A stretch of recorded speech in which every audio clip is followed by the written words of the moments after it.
thank you for joining us for an episode of That Solo Life, the podcast for PR pros and marketers who work for themselves.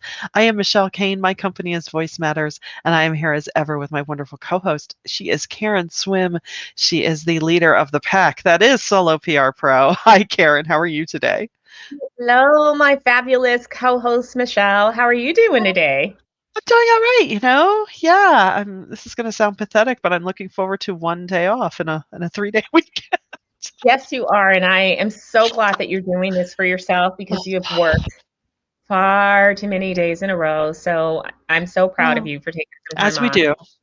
As we do, we're kind of all type A and conscientious, and the world can't possibly stay spinning if I don't pay attention to it. Like, who am I? Get over myself. Yeah, I stink at this. Unless there's like a concert to go to somewhere or somewhere to be, I am just terrible at taking time, which could be a podcast for another day. But today we're going to talk about Yeah. clients in crisis. Yes, And I mine never, they love better this not have topic. any on the day I'm out. I love this topic. I mean, and Mm, I'm excited that we're talking about it. yeah. And that may come as a surprise to people because we've really been living in crisis mode for the past year. But this is by far one of my favorite topics. Yeah, and we were inspired actually by a blog on soloprpro.com. We've got um, Jess Lawler in charge of our fabulous, rounding up our fabulous Smarties. And we have the blog right now is 5 Solo PR Pros Advise on Crisis Comm. So we really crowdsourced and asked some of our own, to just kind of weigh in with their tips on how do you deal with a client crisis. And, you know, of course, you should be prepared. I mean, that goes without question.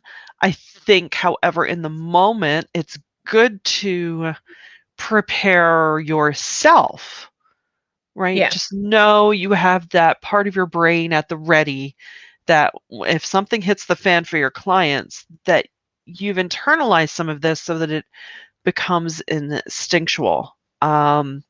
I really liked what Joe Collada from What's Up Communications said was, the first thing he tells a client when dealing with a crisis is do not lie Yeah. because they're going to find out. They're going to find out, Yeah. especially in this day of instant, everything's breaking news. And you will be found out if you lie. So please don't do that. Well, you know what you said something that I think is really key. So as communicators, we write crisis plans for our clients, we have them practice scenarios, we update them, and our whole reason for doing that is number one, to proactively prevent unnecessary crises, to have policies in place so that things don't escalate, but we want it to become muscle memory for them. So we make them practice it, we make them revisit it, we make them review it, we assign roles so that when something happens, people are not trying to create the will, they're just following the playbook. But what you said, I think, is something that we don't talk about very often. And it's equally important as a communicator. We need to have muscle memory as well to be able to instantly go from muscle memory. And that means internalizing all of these same principles. And I think that that's something, I don't hear many people talk about. I hear us talk about prepping clients, but not prepping Mm-hmm. ourselves and Mm-hmm. making sure that we are ready to go into counselor mode immediately. So it's more than just directing your client like, okay, we have a plan, but it's also making sure that you can tap into that immediately. So I Yeah. love that you said that, and we should call that out for sure. Absolutely, because you want to be the one to sail into the room and rally your troops who are your clients. They're looking to you in that moment to lead the way of like, okay, here we go. Yeah. Now, we've got our spokesperson. You're going to make a statement at 3 o'clock. We're going to issue it, here, put it online, and blah blah blah. You have to project that ease and authority so that they are confident in what they're saying. Yeah. I, the thing about crises is they never come along and say, okay, so next Thursday at 3:30, the Yeah. bottom's going to fall out of your day. No, Yeah. it's usually surprise. There are some I agree. times, depending on what's happening in your client's world, that you may know something's coming down the pipeline. But for the most part, it's definitely usually something unexpected as far as what or when. Yeah, I think we can anticipate a lot, right? Based Right. on clients and industries and historical context. And, you know, one of the things that I am so adamant about, and I sometimes feel like I'm just so repetitive in counseling clients, is that I think that two pillars that are super critical to avoiding crisis and then to efficiently managing it when it happens, not if, because Mhm. crises do happen, is number one, having a systematic structure of ethics. Oh, I, you goodness, know, yes. anybody who's ever heard me speak on ethics has heard me say that a foundation of ethics is your defense against crisis. And the Mhm. reason that's so important, because it's not just about doing the right thing, it's really systematically understanding what are your values? What do you value as a corporation? Because what you value helps you to make decisions about what's right and what's wrong. And while, you know, ethics is, you know, a moral philosophy, there can be some areas that are not so black and white. You know, if you make blue balloons and your values are blue balloons make people feel calm and they, you know, they make people happy and they're great for birthday parties, but then someone else may say, well, balloons are terrible for the environment and they harm birds and we hate balloons and they're, you know, environmentally unfriendly. What you value is going to be different from another brand that's fighting against that. But if you know that, you can have a foundation that ensures that everything that you do as a company is aligned with what you truly value, and you could be super specific about what's right, what's wrong, what's acceptable and what's not. But here's the second piece that I think I've seen a lot this year is you also need to have a very strong internal communications Oh, program. I absolutely. am horrified by how many people Don't. focus on the external and don't have an internal comms program. Mhm. That's a recipe for disaster. If you're not communicating to your own people, you're not articulating things, you're not engaging them, you're not making them part of the company, you are headed for a crisis for sure. Because um, you know, so many crises, and I point this out to people because there are economic statistics that back up why ethics and internal comms is so important. Leaders that communicate are trusted. Leaders Mhm. that are trusted don't have ethical issues. You've got to have two-way communication. If you have two-way communication, your people are going to line up behind you. I mean, now, this also requires you to be an ethical leader. You can't be somebody who doesn't have integrity and expect people to follow and do what you say, but Right. having that having that ethical foundation married to the internal communications is going to set you up for success. And, you Yeah. know, when we look at lawsuits and, you know, customer complaints, you can always trace it back to cracks in one of those things. I So if couldn't. you don't allow those cracks to form, you're going Yeah. to have a measure of protection. And you're also going to build, you know, trust equity with your audiences. I Things are said all the time against people. And sometimes, you know what, companies make mistakes. But if you have established a history of trust, your audience is going to support you and they're more likely to be forgiving, particularly when you're honest about the mistake. You're doing something to correct it, and you've shown that you genuinely did not want to make this mistake and that now you're going to fix it. But that takes time. You know, it's like putting a deposit in a bank. If you don't make any deposits, you got nothing to withdraw. I couldn't agree more. Couldn't agree more. And in fact, as you were speaking, I was thinking, yeah, and it's not just laying the groundwork for believability now in this moment. It's you have to walk your talk from day one. Yeah. Because, you know, I can think of companies just now in my head of if they had, let's say it's, you know, a meat company that has salmonella issue. You know, I could go both ways depending who I think of. I could think of some and think, "Ugh, well, yeah, that's why I don't even buy their product." And I could Yeah. think of others of, "Oh my goodness, I know they're ethical and I know they care, so I'm not gonna worry. I'm going to trust that they're going to take care of this. And I am horrified along with you of some of the lack of internal comms, even of, oh, I didn't know we were doing XYZ in the community. And I'm thinking, this, so there's, it not only affects your out-facing persona, but it can turn into morale issues. It can turn into, at the risk of sounding a little woo, energy issues of, just the buoyancy of vibrancy that people bring to work. It's just that team building essence. And I think oftentimes what we do, oh, you're just, saying words and you're just communicating things. Well, yeah, exactly. I'm communicating. And that doesn't just mean that, we're creating cute little memes or, we're telling you what you should say. It's you are creating a culture through your communications. And there is a lot to that. There is a psychology to that.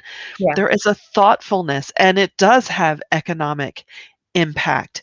So it is so important to make sure that, Chip reminds us that employees can be your biggest asset or your biggest weakness in a crisis. And he is 100% right. I think we've seen this happen so often in this past year. Companies that immediately come to mind are Basecamp, Uber, Amazon, so many, The Ellen Show. Just, if you, once that there's a leak, and then people are like, yeah, it's horrible working here. This completely sucks. And we're walking out. And I have deleted so many apps and stopped using so many tools because of their policies, because I can't support companies that are evil to their employees. I can forgive. I can absolutely forgive mistakes, but I cannot forgive a pattern of unethical behavior and abuse toward employees. Just not going to do it. If I know about it, I'm sure that there are things that are happening that I'm not aware of, but if I become aware of it, then I feel accountable to follow my own values. So I mean, I think that Chip, hit the nail on the head, but it's funny, like corporations are so perfect about saying our talent is our greatest asset. And really? Do you really believe that? So beautiful on a website and in a marketing brochure until you find out that, you don't treat them like that. And that's not okay. You can't just say things because they sound pretty or because you think it's what people want to hear if you're not going to do it. You can't do that. You're going to get found out. You're going to get exposed. Eventually, you will get exposed. I think especially in the environment we're living in today, where everyone, most everyone is connected.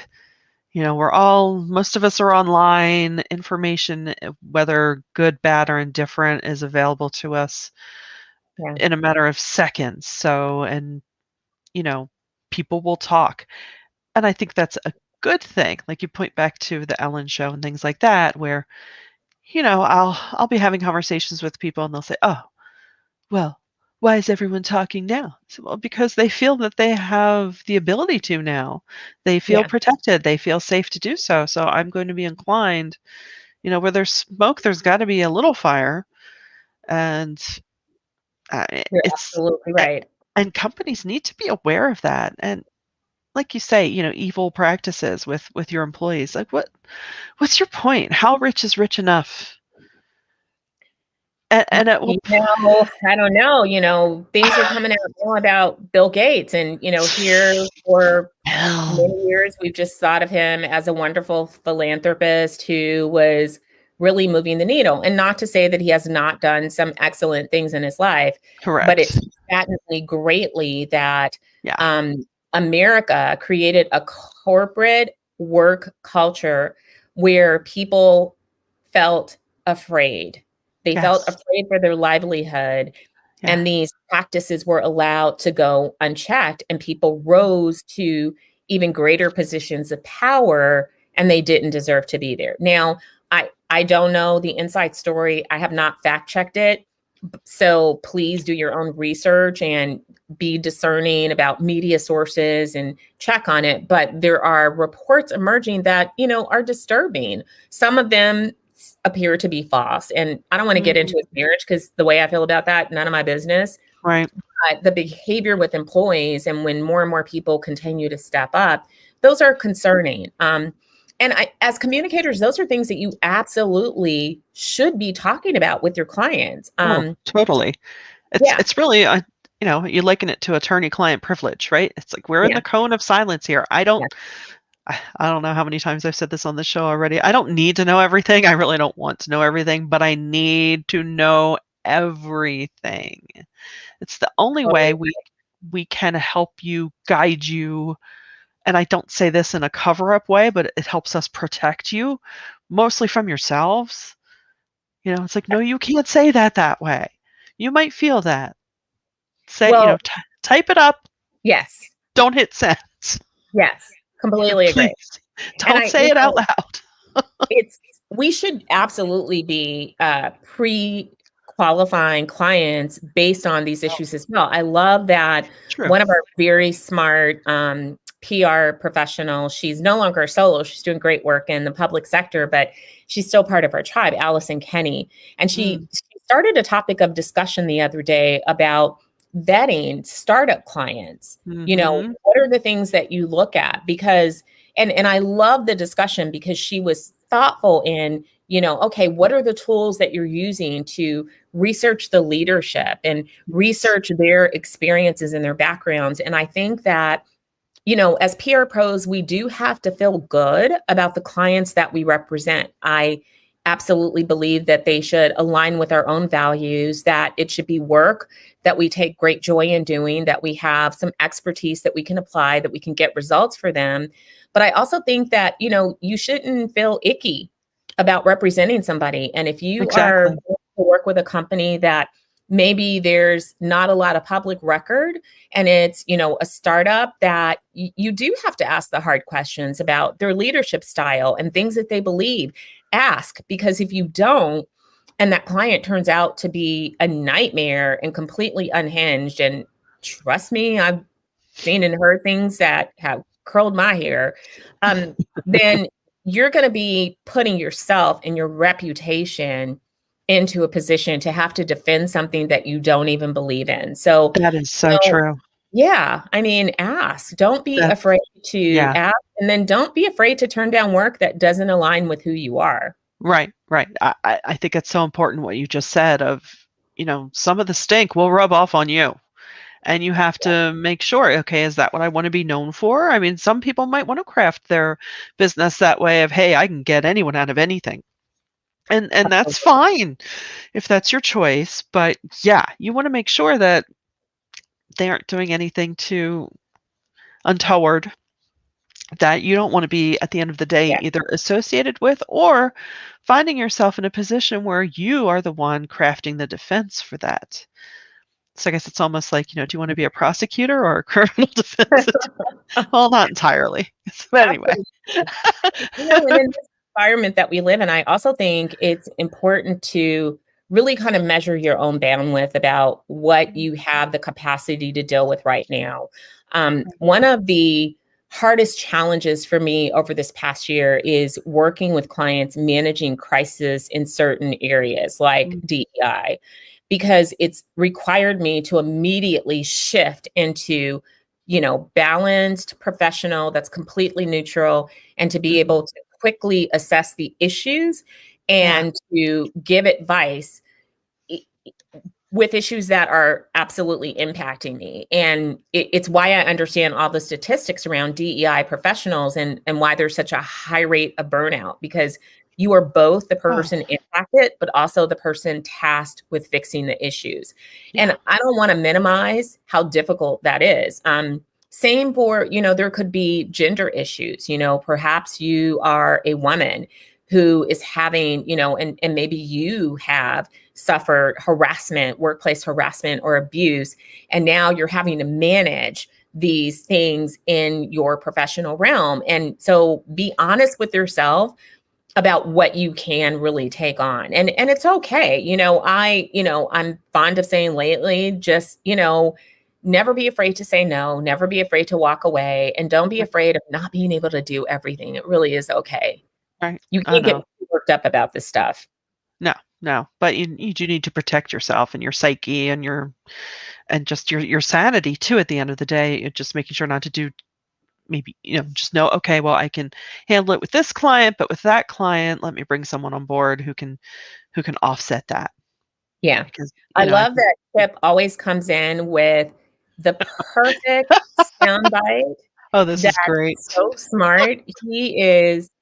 He's one of my favorite people, and I honestly learned so much from him, and just, he makes me better. Chip is one of those people, it's like, you make me so much better, and, Yes. you pull me up, you make me rise. I love that. He's And such a he better be careful. We're gonna have him on again soon. So look out, we Chip. are. Yes, we So are. do you Can't want to read wait. the quote or should I? Oh, where to go? There we Oh, go.